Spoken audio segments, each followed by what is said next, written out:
Commemorating Suruç is striving to fulfill their dreams. A column by Fréderike Geerdink. Struggle is nothing without imagination. I thought of that when I saw pictures and speeches this weekend of the commemoration of the bombing in Suruç on 20 July 2015, in which 33 young people lost their lives. During commemorations, the group that was bombed that day was referred to as düşyolcuları, dream travelers.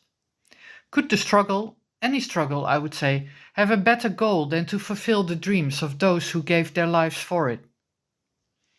The dream travelers on 20 July 2015 were mostly leftist Turkish young people from all over the country who came to Suruç to show their solidarity with Kobani, the Kurdish town just across the border in Syria.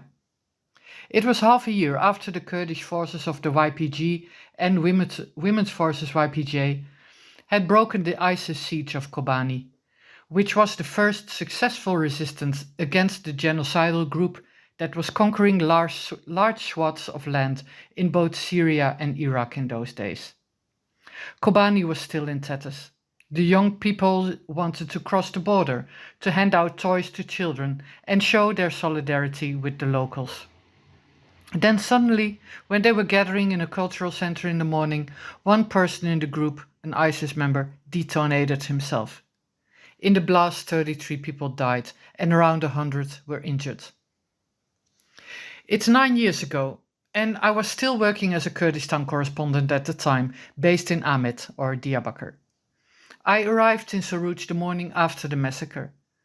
I started out in the Amara Cultural Center where it happened, and found makeshift memorials with flags and the toys meant for Kobani, people busy putting up flowers, and politicians, including Selahattin Demirtas, giving speeches and interviews and supporting the people. Here and there, the blood of the victims remained visible on sidewalk tiles and on greenery in the courtyard. 2 of the victims were buried on the graveyard of Suruç on the same day. It was so hot, so dry, the mourners were covered in clouds of sand. Other victims were brought home and buried there. They were all commemorated at their graves today, missed for who they were and missed for the dreams they held. People wanted to gather at the Suruç graveyard too, but the police didn't allow it, showing painfully how little, if anything at all, has changed in Turkey ever since. Dreams are inspiring, but for those in power they are dangerous. People who dream of a better future and who contribute to making that future happen show that they refuse submission to the dominant narrative. That goes a step further than struggling against the oppression you face or the oppression you see done to others. By dreaming, you take your struggle into your own hands, instead of just reacting to the injustices brought about by those in power. Dreaming and imagining a better world does something much greater too. It enables a focus on finding ways to start building that better future. By doing that, you prepare yourself and others for the day that you can put it all into practice. Which brings me to another anniversary from this week, and that is the 12th birthday of the revolution in Rojava, or Kurdistan in Syria. On 19 July 2012, the Kurdish self-defense forces of the YPG captured Kobani and embarked on their experiment with bottom-up democracy, which lasts until this very day in the northeast of Syria.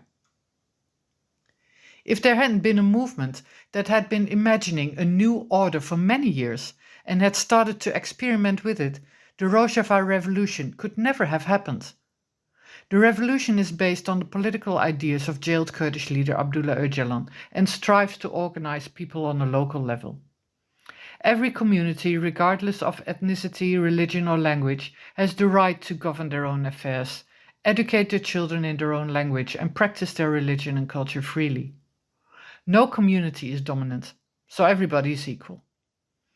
The communities are again connected via councils that work together in larger structures to meet common needs. Eventually, the system undermines oppressive structures like nation-states and borders. If you want to know more, you can Google Democratic Confederalism and Öcalan's name.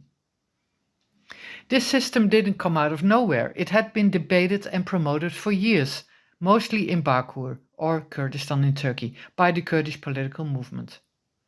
They created spaces to organize people and to practice with local councils, pushing the borders of the strict regulations of the state, and constantly getting in trouble for it, but persisting anyway. They hadn't expected Syria to be the place to actually put democratic confederalism in practice, but that's what happened in 2012. They were ready. Do you see the symbolism that Kobani holds?